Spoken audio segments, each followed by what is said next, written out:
Bonjour Didier Lebray, ambassadeur de France en Haïti. Merci d'être notre invité aujourd'hui alors que la situation en Haïti devient de plus en plus grave chaque jour. 1250 victimes du choléra déjà. On s'attend à des chiffres catastrophiques d'ici la fin de l'année. À la fourchette basse pour les personnes contaminées entre 20 000 et 100 000. On a même entendu le chiffre de 200 000 personnes, ce qui serait un ratio épouvantable. Sur les victimes, c'est-à-dire le niveau de létalité, normalement, sur une épidémie de choléra, on doit arriver à moins de 1%. Là, on est encore entre 5 et 7%. Donc il y a des marges de progression, il faut réduire la létalité, donc intervenir au plus près des patients, donc multiplier les structures de soins, y compris dans les communes rurales. Oui. L'envoyé humanitaire de l'ONU disait qu'il n'avait reçu que 10% de l'aide promise pour lutter contre le choléra. Alors 10% sur 165 millions de dollars demandés, bon, c'est vrai que ça fait peu.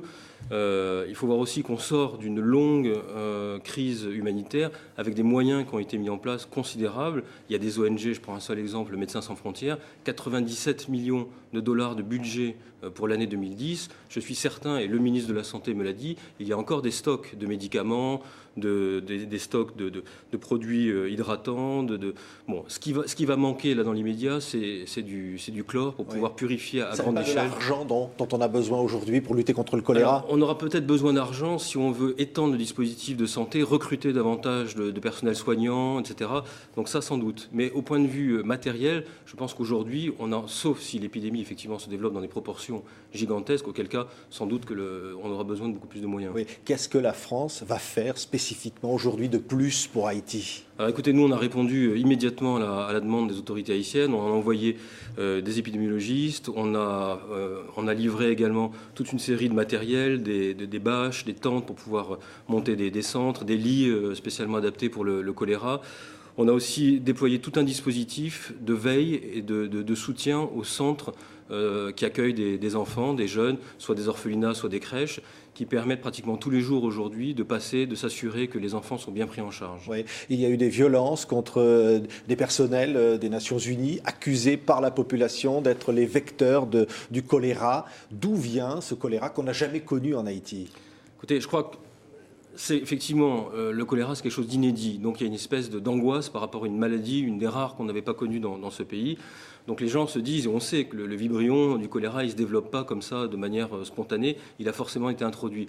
Je dirais qu'aujourd'hui, la question, ce n'est pas de savoir qui l'a introduit, la question, c'est de savoir comment apporter la bonne réponse pour pouvoir traiter à grande échelle l'épidémie. Et ce qui est important, c'est vraiment d'avoir un système de veille épidémiologique qui soit robuste, qui permette de savoir où les foyers infectieux se développent, de façon à pouvoir intervenir au plus près des patients tout de suite pour réduire la mortalité et pouvoir également disposer d'une carte sanitaire du pays pour pouvoir traiter l'eau. L'eau, c'est vraiment le vecteur de transmission. Mais est-ce que des violences contre les personnels des Nations Unies, à partir du moment où cette rumeur existe aujourd'hui, cela met en danger évidemment les populations qui sont sur place? La France a des recommandations particulières là-dessus? Disons que ça affaiblit le dispositif des Nations Unies, la MINUSTAH, au plus mauvais moment. Au moment où la force de protection des Nations Unies est requise, mobilisée pour préparer les élections, pour assurer le bon déroulement du scrutin, le fait qu'elle soit mise en cause, bien évidemment, c'est une très mauvaise nouvelle parce que ça va rendre le déroulement du scrutin plus compliqué. Alors il y aura des observateurs internationaux, il y a aussi un dispositif national. Mais je veux dire, on a vraiment besoin que la MINUSTAH soit présente. Donc je pense que ce n'est pas le moment aujourd'hui de chercher des boucs émissaires. Ce qui importe, c'est de passer ce cap. On a vu que c'était un cap difficile. Vous citiez les violences contre la MINUSTAH. Dans le nord du pays, il y a eu de vraies émeutes qui ont été contenues. Aujourd'hui, le calme est revenu. Mais on sent que c'est un calme précaire. 4 candidats à l'élection présidentielle demandent son report à cause de cette épidémie de choléra. Que dit la France? La France souhaite que ces élections soient maintenues ou reportées? Vous avez raison de préciser que ce sont 4 candidats sur 19. La majorité des candidats demandent au contraire le maintien du scrutin. Je crois que c'est un grand rendez-vous, c'est un rendez-vous essentiel pour la reconstruction du pays. Je crois que l'ensemble des Haïtiens souhaitent pouvoir se prononcer. Les conditions du vote sont requises, selon vous? Écoutez, ce qui comptait, c'était de pouvoir avoir une distribution massive des cartes électorales. C'est le cas. Les registres électoraux ont été publiés. Les gens savent où ils doivent voter. Les conditions, si vous voulez, pour le bon déroulement du scrutin, Je pense qu'elles seront réunies d'ici le 28. Et une fois encore, les candidats, je ne vais pas dire principaux, il n'y a pas des candidats principaux et des candidats secondaires, mais mon sentiment, c'est que majoritairement, l'ensemble des candidats continuent de faire campagne et souhaitent que le scrutin soit maintenu. Il y a la situation des enfants adoptés par des Français. La France est le dernier pays à avoir encore des centaines d'enfants qui n'ont pas pu rentrer, aller en France auprès de leur famille. 300 cas particuliers. Est-ce qu'il y a des risques pour la santé de ces enfants avec le choléra ? Alors, tous les efforts qui ont été déployés depuis des semaines, et notamment depuis l'épidémie de choléra, ont visé à sécuriser ces crèches et ces orphelinats. On a en gros 35 crèches sur la région métropolitaine où se trouvent des enfants de familles françaises adoptantes, dont 31 à Port-au-Prince même. Ça serait mentir aux familles que de dire que tout est sous contrôle. Il peut y avoir des risques de choléra ? Il y a des risques. On a déjà des crèches où se trouvent actuellement des enfants français où il y a eu des cas de choléra. Alors bien évidemment, on les a traités en priorité.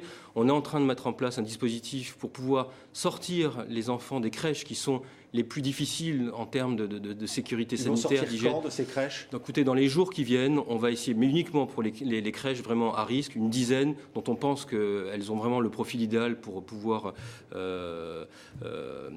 pour ne pas permettre de traiter en temps réel le problème. Donc pour celle-là, on va offrir des structures permettant d'accueillir ces enfants, de les soigner, avec des médecins, etc.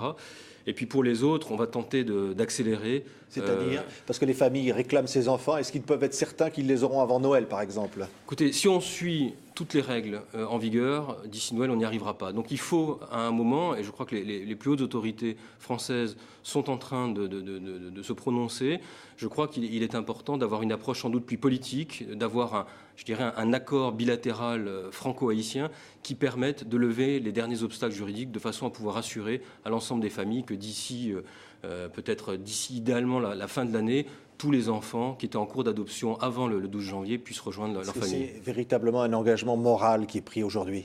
Moi, je crois que c'est l'engagement que l'on souhaite prendre aujourd'hui parce que le risque est quand même trop fort aujourd'hui. Même si on a, une fois encore, mis en place un dispositif qui est extrêmement robuste, qui permet de passer quasiment tous les jours dans l'ensemble des crèches, on n'est pas, compte tenu de la virulence de l'épidémie, on n'est pas à l'abri de risques. Je pense que personne aujourd'hui ne va prendre de risques. Il y a évidemment une situation dans ce pays terrible depuis le séisme que vous avez connu. Vous dites aujourd'hui qu'on est en passe de passer à autre chose, vraiment ? Moi, je crois que ce rendez-vous électoral est essentiel.